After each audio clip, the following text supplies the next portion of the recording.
Nope, don't do it. Just don't even think about it. You know you really don't need this, right?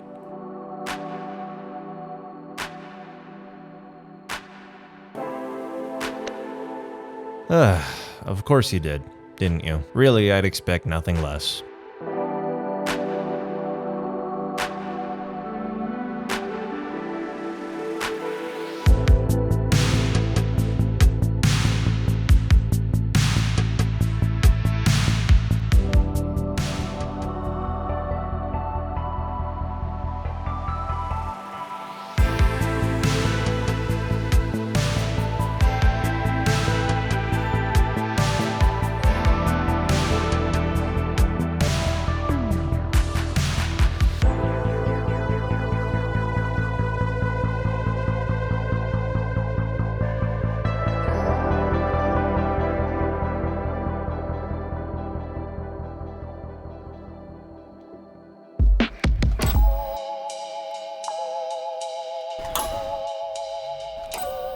I don't know if I can remember when my addiction really started. Probably about as soon as I found out about it, to be honest.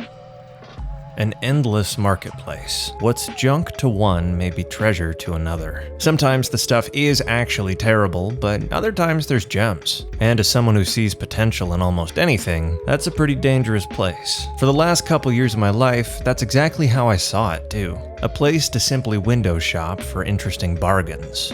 Hey, it could happen someday, right? For the longest time, every time I would look, it was for pure diversion. Window shopping. Dreaming of what something could be. Someday. Once I have the space for it, after all. And those are the grounds in which I developed my habit of compulsively checking it, hoping for the next deal I'd never really pull the trigger on. But therein lies the newfound issue. I'm no longer lacking the space to pull the trigger, and my current arch nemesis is impulse control in a dream. Thankfully, I have it under control. It's not like I have a problem, after all. Little pricey, but maybe he'd make a deal. I really didn't think much of sending a message to the S6 guy. It was a car I knew nothing about, and was one fish of many in the proverbial sea that was the marketplace. So to be honest, I kind of forgot about it for a bit. It wasn't the only car I saw potential in, after all. Never really is. I've honestly been impressing myself a bit. I mean, I've had the new place for over a month now, and not yet once have I even looked for something to occupy all that extra space. That was until the straw threatened the camel's back. My father made him an offer he couldn't refuse. What was that? Look.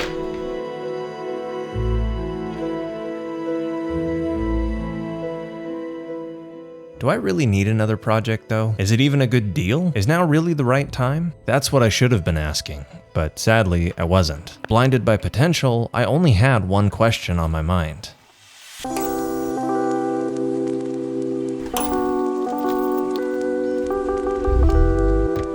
I was a bit apprehensive to go check this car out, but honestly I think that's just because I hadn't looked at one in a while. It's been over a year since I've actually looked at a potential project. Plus, to be honest, I didn't know a thing about this car. And not just because I hadn't seen it, but it's not really a common car. Other than learning how few were actually made, there just wasn't a lot of information on it. So who knows what owning it would actually be like. Either way, I was pretty excited. I did my best to keep that in check though. After all, everything has potential, but I only have limited time and money.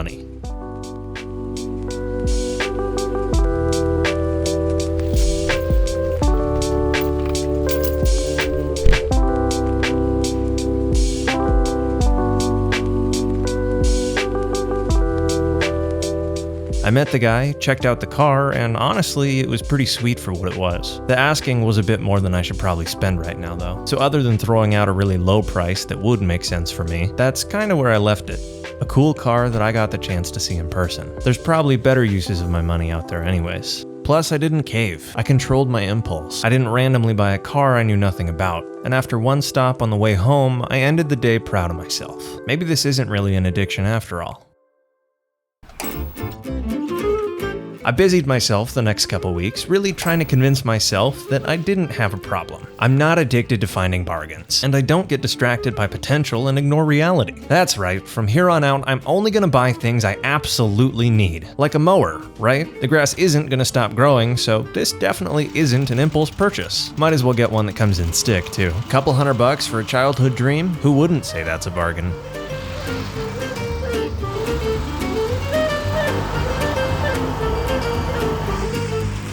Time passed and I continued my work on the garage, all the while convincing myself that I had everything under control. I'm only buying things I absolutely need right now, after all. Like this 2.7 my buddy with a much nicer S4 found for $100. Who cares if it's completely torn apart? I can always fix it. It's got potential. And I mean, a long block with all its accessories for $100? For that price, I'd be silly not to buy it. It's really all under control. I promise.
I honestly was still a bit proud of myself after all. The mower was actually needed, and this 2.7 really was a good deal. There's no point in having a bunch of space if you're not going to actually use it. And plus, now that the garage is almost usable, I'll be so busy with my own car projects I won't have time to think about adding a new one.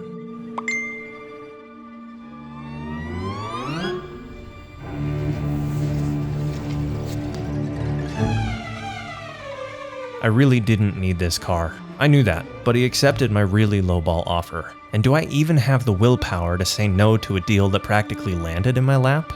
Absolutely not.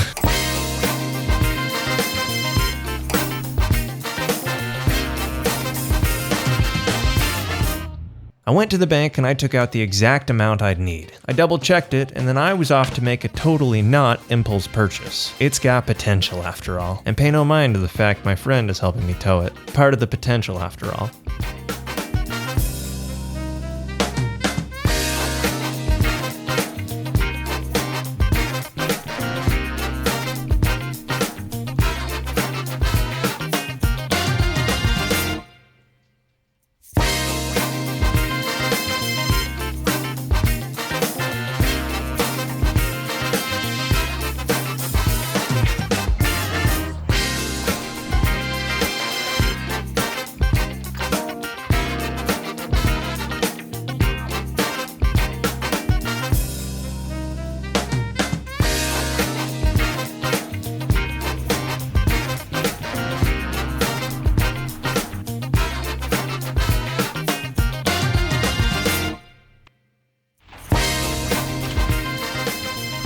As the sun was setting and the car was finally moved into its new home, there was only one thing I had on my mind. I could have and probably should have been worried about all the things this car is gonna need, but no. Instead, I could only think of one thing.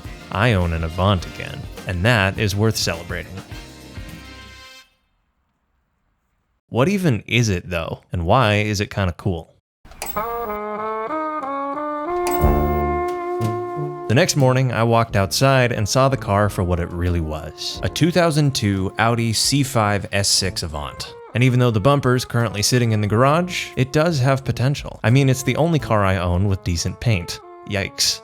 And with weirdly dark factory tint, 255 tires, and wide fenders, I was thinking to myself that there might be more than meets the eye to this thing. I still didn't know much about the S6. They really just didn't make many of these. It's a lot rarer than an S4. And I got this one for about 99% off its original price, for a pretty good reason.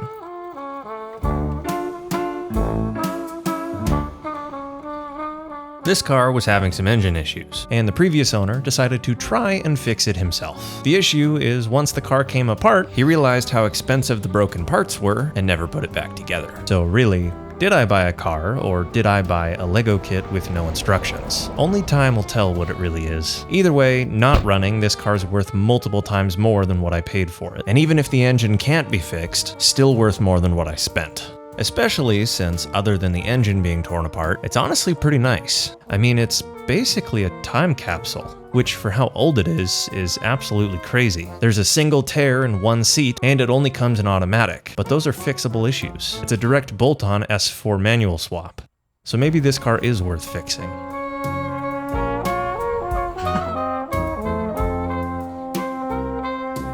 The rear seats are nearly perfect, the carpet in the trunk is also perfect, it's got a full Alcantara headliner that isn't sagging, and honestly, it's kind of a strange car to be in. Even the cup holder works, and it's one of the only cars I've owned that came with the owner's manual. So maybe this wasn't a bad impulse purchase after all.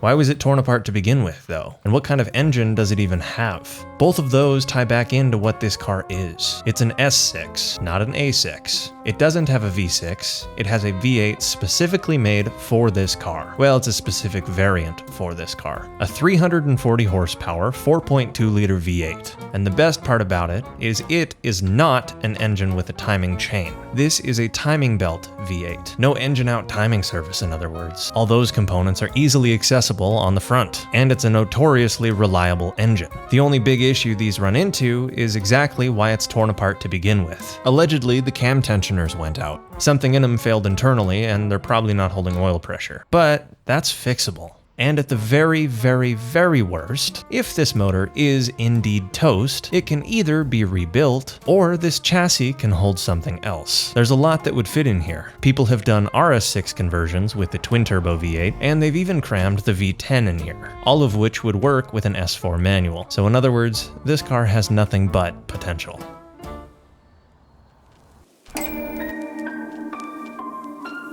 Determining if something was worth it is kind of hard to do. Was this car an impulse purchase, or was it actually a good deal? A couple $100 for a rare piece of automotive history is kinda cool. It doesn't happen too often. So from that aspect, it probably is worth it. But it's also time and money that I probably won't see back for a while. My worry about being busy earlier was true. I do have a lot of projects going on, so adding another into the mix is really just gonna make prioritization key. I don't know if it's possible to truly know if something was worth it until after the fact. You almost have to see where you end up before you know if the first step was in the right direction or not. It's easy to see potential in everything if you look hard enough. The hardest part is figuring out which of those infinite list of potentials is worth pursuing, actually worth your limited time. And since you can't really know that until after the fact, that, to me, is what makes it so hard to tell if something was worth it. But I will say this, you're never gonna get the chance to tell if it was worth it unless you take that first step. Actually chase that dream, and that in itself just might be worth the risk.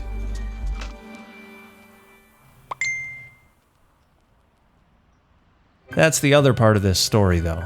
The tiny little part that I just haven't acknowledged yet. The lawnmower, the engine, the S6, those weren't the only times I caved this week, the only times I succumbed to impulse. The 2.7 wasn't the only engine I ended up buying this week, and the S6 wasn't even the only car.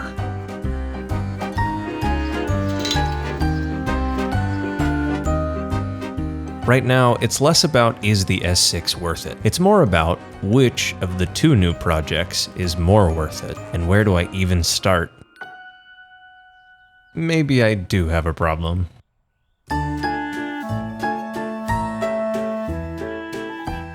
Thank you for watching. If you enjoyed the video, consider dropping a like and subscribing for more. That's the best way you can help support me and my content. Either way, I'll see you guys in the next episode. Thank you again. Have a wonderful day.